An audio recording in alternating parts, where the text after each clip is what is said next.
Hi hello welcome to our channel V N creativities. இன்றைக்கி நம்ம சேனலில் இதை பற்றி பார்க்க போகிறோன்னா வீட்டிலே எக் கொத்து பரோட்டா ரொம்ப ஈஸியாக அண்ட் செம்ம டேஸ்டியாக எப்படி செய்யுதுன்னு தான் பார்க்க போகிறோம்.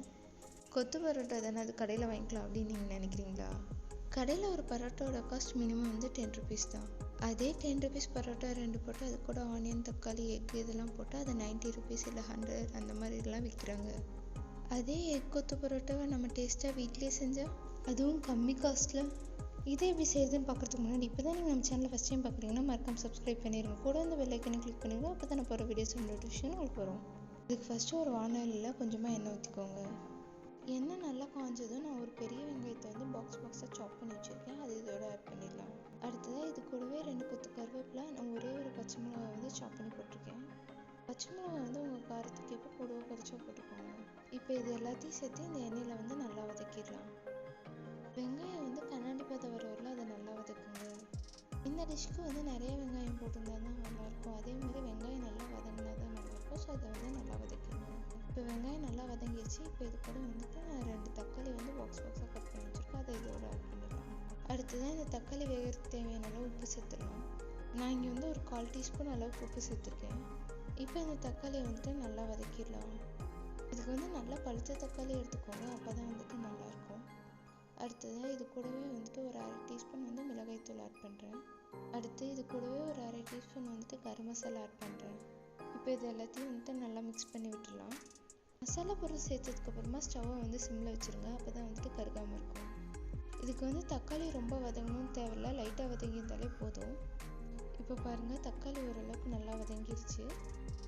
அடுத்ததான் நான் வந்து கடையில் வாங்கின பரோட்டாவை இந்த மாதிரி பிச்சு வச்சுருக்கேன். இதை வந்து இதோட ஆட் பண்ணிடலாம். இப்போது நீங்கள் இதை வந்து ஆட் பண்ணும்போதே கொஞ்சம் கொஞ்சமாக எடுத்து நல்லா உதிர்த்து விடுங்க. இதை அப்படியே எடுத்து கொட்டாமல் இந்த மாதிரி உதிர்த்து போட்டிங்கன்னா அது ஒன்றோட ஒன்று ஒட்டாமல் நல்லா வரும். அதேமாதிரி நல்லா குட்டி குட்டியாக பிச்சு போட்டுங்க, அப்போ தான் நல்லாயிருக்கும். இப்போ இது எல்லாத்தையும் வந்துட்டு நல்லா மிக்ஸ் பண்ணி விட்டுடலாம். இந்த மசாலாவெல்லாம் எல்லா பரோட்டாலையும் படுற மாதிரி அதை வந்துட்டு நல்லா மிக்ஸ் பண்ணி விட்டுருங்க. இந்த பரோட்டாலாம் நல்லா வந்துட்டு அந்த மசாலாவோட மிக்ஸ் ஆனதுக்கப்புறமா இதில் வந்து எக் உடச்சி ஊற்றிடலாம். நான் இங்கே வந்து 6 பரோட்டா வந்து யூஸ் பண்ணுறேன். 6 பரோட்டாவுக்கு வந்து 4 எக் வந்து யூஸ் பண்ணுறேன். நீங்கள் வந்து அடுப்பை வந்து ஃபுல்லாக சிம்மில் வச்சுட்டு அதுக்கப்புறமா எக் இப்படி 1 by 1 உடச்சி ஊற்றுங்க, இல்லைன்னா வந்து அடி பிடிச்சிடும். எல்லா எக்கையும் உடச்சி ஊற்றினதுக்கப்புறமா இதை வந்து நல்லா மிக்ஸ் பண்ணி விட்டுருங்க.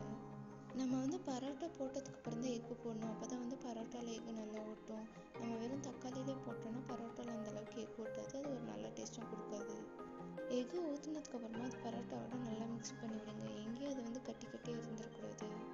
அதேமாரி வந்துட்டு அதை அடியும் பிடிச்சிடக்கூடாது. அந்தளவுக்கு அதை வந்து நல்லா வந்து மிக்ஸ் பண்ணி விடுங்க. ஆக்சுவலி இதுக்கு பெருசாக வேலையே இல்லைங்க. வெங்காயம் தக்காளி கட் பண்ணி அதை கூட முட்டை சேர்த்து வணக்குறோம், அவ்வளோதான். இதுக்கு எதுக்கு அவ்வளோ ருப்பீஸ் வந்து அவங்க வாங்குறாங்கன்னு எனக்கு தெரியல.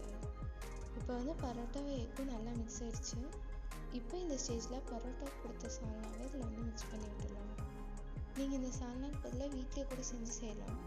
நாங்கள் வந்து வீட்டிலே செய்கிற சிக்கன் குழம்பு அந்த சிக்கன் சால்னா வச்சு பரோட்டா ஊற வச்சு சாப்பிடுவோம்.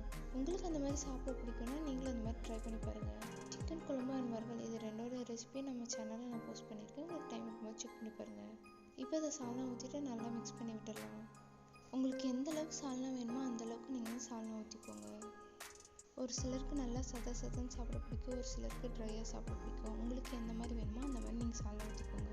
இப்போ இது கொஞ்சம் ட்ரை ஆகிடுச்சு. இது கூட வந்து இன்னும் கொஞ்சம் சால்னா வந்து நம்ம ஆட் பண்ணிக்கலாம். இதையும் நல்லா இந்த பரோட்டாவோட மிக்ஸ் ஆகிற மாதிரி நல்லா கிளறி விட்டுடலாம். இதில் இருக்க எக்கோட வாசம்லாம் போய்ட்டு ஒரு நல்ல வாசம் வரும். அந்த வாசம் வந்ததுக்கப்புறமா உங்களுக்கு எந்த அளவுக்கு ட்ரையாக வேணுமோ அந்தளவுக்கு ட்ரையாக நீங்கள் வந்து செஞ்சு எடுத்துக்கோங்க. அவ்வளோதாங்க, நம்ம எக்கு கொத்து பரோட்டா வீட்லேயே சூப்பராக ரெடி ஆயிடுச்சு, அதுவும் கம்மி செலவில்.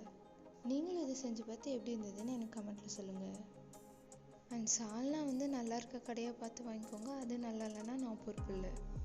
அண்ட் வாங்கிட்டு வந்த எல்லா சால்னாவையும் ஒரே இதை ஊற்றி நீங்கள் வந்து பரோட்டாவில் வந்து பரட்டி எடுத்துடாதீங்க. கொஞ்சம் சால்னா வந்து மிச்சம் வைங்க, அது இந்த மாதிரி தொட்டு சாப்பிட்றதுக்காக. அப்படியே இந்த கொத்து பரோட்டா எடுத்து அந்த சால்னாவில் பரட்டி அப்படியே ஒரு பைட் போடும்போது வேறு லெவல் டேஸ்ட்டுங்க. இதை நீங்கள் அனுபவிச்சு பார்த்தா மட்டும்தான் புரியும். ஸோ நீங்களும் இதை செஞ்சு பார்த்து எப்படி இருந்ததுன்னு எனக்கு கமெண்ட்டில் சொல்லுங்கள். எனக்கு வந்து கொத்து பரோட்டா வந்து சால்னா எல்லாமே சாப்பிட பிடிக்காது. உங்களில் யாரெல்லாம் இந்த மாதிரி இருக்கீங்கிறது எனக்கு கமெண்ட்டில் சொல்லுங்கள். இந்த வீடியோ பிடிச்சிருந்தா லைக் பண்ணுங்கள், ஷேர் பண்ணுங்கள், கமெண்ட் பண்ணுங்கள் அண்ட் மறக்காமல் சப்ஸ்கிரைப் பண்ணிடுங்க. தேங்க்யூ ஃபார் வாட்சிங். பை.